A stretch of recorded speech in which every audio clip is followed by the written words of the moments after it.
പിന്നെ മാറ്റി നിർത്തി പറഞ്ഞത് ഒരു 10-200 രൂപ ഉണ്ടെങ്കിൽ ഒന്ന് സഹായിക്കുമെന്നാണ് എൻ്റെ സുഹൃത്തുക്കൾ എന്നോട് ചോദിച്ചത്. പക്ഷെ അത് കേട്ടപ്പോൾ കണ്ണ് നിറഞ്ഞു പോയി. കാരണം ഒരു മനുഷ്യൻ അല്ലെങ്കിൽ ഈ ഉരുൾ പൊട്ടിയപ്പോൾ ഉള്ള വസ്ത്രം അല്ലെങ്കിൽ ആ എടുത്ത ലുങ്കിമുണ്ടുകൊണ്ടാണ് അവർ ഓടി വന്നത്.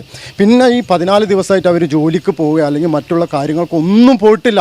അവർ ഇവിടെ ആകെ എന്തോ ഒരു പ്രത്യേക മെൻ്റലി ഒരു പ്രത്യേക അവസ്ഥയിലാണ്. അതൊക്കെ നേരിട്ട് കണ്ടവർക്കും അത് അനുഭവിച്ചവർക്കേ മനസ്സിലാവുള്ളൂ. കയ്യിൽ പൈസ ഇല്ല ഒന്ന്, പിന്നെ അവർ വാടകയ്ക്ക് എല്ലാവരും റൂം എടുക്കുന്നുണ്ട്. പക്ഷെ ഞങ്ങൾക്ക് വാടകയ്ക്ക് റൂം എടുത്തു തരാനും ആരുമില്ല, ഒന്നുമില്ല.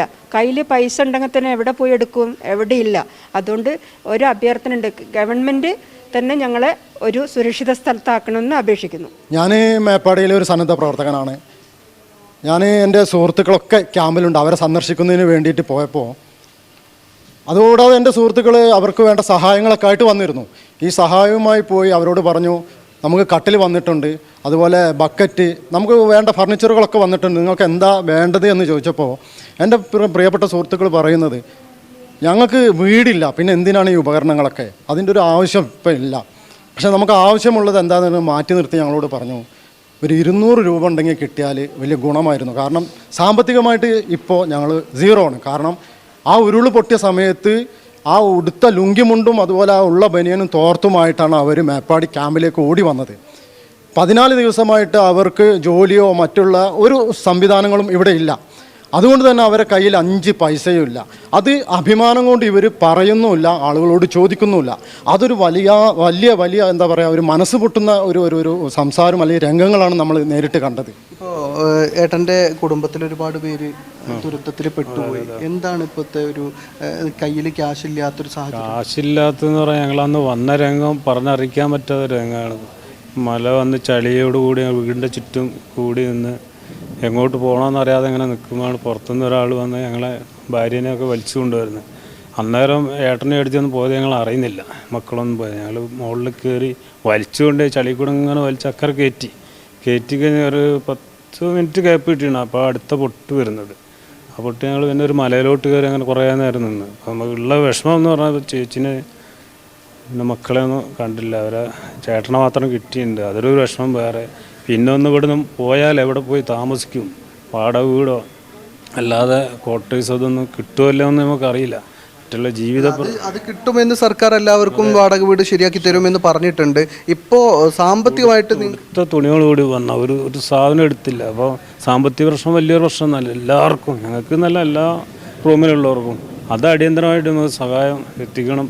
വാക്ക് പറഞ്ഞ പൈസ ഇത്രയും പെട്ടെന്ന് കയറ്റിത്തരണം. എന്താണ് ഇവിടുത്തെ സാഹചര്യം ഇപ്പം വളരെ നമുക്ക് ക്യാമ്പിൽ വലിയ സീനൊന്നുമില്ല. പക്ഷേ നമ്മൾ പുറത്തോട്ട് പോയതിന് എന്ത് ചെയ്യുന്ന ഒരു ഐഡിയ ഇല്ല. സംഭവം നമ്മളിപ്പം വാടക വീട് നോക്കുന്നുണ്ട്. കാരണം ചൂരമല സ്കൂൾ മേപ്പാടി സ്കൂളിലേക്ക് ലയിപ്പിച്ചിട്ടുണ്ട്.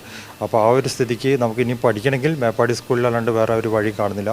അപ്പോൾ നമുക്ക് ഈ പരിസരത്താണ് ഇനി വീടും കാര്യങ്ങളും വേണ്ടത്. അപ്പോൾ ഈ പരിസരത്ത് ഇപ്പോൾ പോയപ്പം ഒരു വീടും കിട്ടാനില്ല. ഒക്കെ ഏകദേശം 2000 രൂപേൻ്റെ വീട് പോലും ഇപ്പോൾ ഒരു 10000 രൂപയാണ് ചോദിക്കുന്ന വാടക. അതും പോരാണ്ട് 2-3 മാസത്തെ വാടക ഓൾറെഡി അഡ്വാൻസ് ആയിട്ട് കൊടുക്കുകയും വേണം. അപ്പോൾ കയ്യിലാണ് നമുക്ക് 5 പൈസ ഇല്ല. ഇപ്പോൾ കയ്യിൽ ഒരു 200 രൂപ പോലും നമുക്ക് ഒരു ഓട്ടോ വിളിച്ച് പോകാനുള്ള പൈസ പോലും ഇല്ല. പിന്നെ അതുപോലെ വേറൊന്നും പറയാനുള്ളത്, നമുക്ക് കാർഷിക കടങ്ങൾ ഒരുപാടുണ്ട്. ബാങ്കിലായാലും ഇപ്പോൾ കേരള ബാങ്ക് എഴുത്തലി, അതുപോലെ ഗ്രാമീണ ബാങ്കിൽ ഒരുപാട് പേർ ഈ കടങ്ങളും കാര്യങ്ങളൊക്കെ ഉണ്ട്. അപ്പോൾ തീർച്ചയായും സൈഫുദ്ദീൻ, അവരെ സംബന്ധിച്ചിടത്തോളം അവർക്ക് ഭാവി വലിയൊരു ചോദ്യചിഹ്നമായി അവരുടെ മുമ്പിലുണ്ട്. അതോടൊപ്പം വർത്തമാനകാലത്ത് തന്നെ അവർ ജീവിക്കുമ്പോൾ അവർക്ക് ഈ ഭക്ഷണം ഒഴിച്ച് കാര്യങ്ങൾക്ക് അവരുടേതായ ആവശ്യങ്ങൾക്ക് ഇതുവരെയും അഭിമാനത്തോടെ ജീവിച്ച ആളുകളാണ്. ഒരു ദിവസം ഇരുട്ടി വെളുത്തപ്പോൾ പെട്ടെന്ന് അതിദരിദ്രരായി തീർന്ന മനുഷ്യരാണ്. അവരെ സംബന്ധിച്ചിടത്തോളം അവരുടെ അത്യാവശ്യ കാര്യങ്ങൾക്ക് അവരുടെ കയ്യിൽ പണമില്ല. 200 രൂപയൊക്കെ കിട്ടിയ വലിയ കാര്യമായിരുന്നു എന്ന് കരുതുന്ന വലിയ സാമ്പത്തിക ശേഷി ഉണ്ടായിരുന്ന ആളുകൾ വരെയാണ് ഇപ്പോൾ ക്യാമ്പിൽ കഴിയുന്നത്. ഇതൊരു വലിയ പ്രയാസമാണ്. സർക്കാരിനെ സംബന്ധിച്ചിടത്തോളം ആദ്യഘട്ടത്തിൽ അവരെടുത്ത സ്റ്റെപ്പ് ഏറ്റവും സ്വാഗതാർഹമാണ്. സർക്കാർ പ്രഖ്യാപിച്ചതായിരുന്നു, ആരും ആവശ്യപ്പെടാതെ പ്രഖ്യാപിച്ചതായിരുന്നു. പ്രതിദിനം ഒരു കുടുംബത്തിലെ 2 പേർക്ക് 300 രൂപ എന്നത് വലിയ ആശ്വാസമായിരുന്നു. ചെറിയ സംഖ്യയാണ് 300 രൂപ എങ്കിലും ഈ ഒരു ഘട്ടത്തിൽ അതിദരിദ്ര പശ്ചാത്തലത്തിൽ നിൽക്കുന്ന ആളെ സംബന്ധിച്ചിടത്തോളം അത് വലിയ ആശ്വാസമാണ്. അതോടൊപ്പം തന്നെ 10000 രൂപ ഒരു കുടുംബത്തിന് അടിയന്തര ധനസഹായമായി അടിയന്തര ധനസഹായം ധനസഹായം എന്നത് അത് കഴിഞ്ഞ ഉടനെ ഉരുൾപൊട്ടൽ ദുരന്തമുണ്ടായ ഉടനെ എത്തിക്കേണ്ടത് ഇപ്പോൾ 14 ദിവസം പിന്നിട്ടു, 2 ആഴ്ച പിന്നിടുന്നു. ഇതുവരെയും 1 രൂപ പോലും സാമ്പത്തികമായി സർക്കാരിൽ നിന്നോ മറ്റാരെങ്കിലും നിന്നോ ഈ ആളുകൾക്ക് ലഭ്യമായിട്ടില്ല എന്നതാണ് ഏറ്റവും വലിയ പ്രയാസം. ഇവരെ സംബന്ധിച്ചിടത്തോളം അഭിമാനത്തിൽ ജീവിച്ച ആളുകൾക്ക് മറ്റാളുകളുടെ മുമ്പിൽ കൈനീട്ടുന്നതിന് പരിമിതികളുണ്ട്. അതുകൊണ്ട് ഈ ആളുകൾക്ക് ഭക്ഷണം മാത്രമാണ് ഇപ്പോൾ ലഭിക്കുന്നത്. അതൊഴിച്ച് അവർ ഉടുത്ത വസ്ത്രവുമായി ക്യാമ്പിലേക്ക് ഓടിയെത്തിയ മനുഷ്യരാണ്. അവർക്ക് പണം ആവശ്യമുണ്ട്. സർക്കാർ അടിയന്തരമായി സർക്കാർ പ്രഖ്യാപിച്ച ധനസഹായമെങ്കിലും എത്രയും വേഗം ലഭ്യമാക്കണം.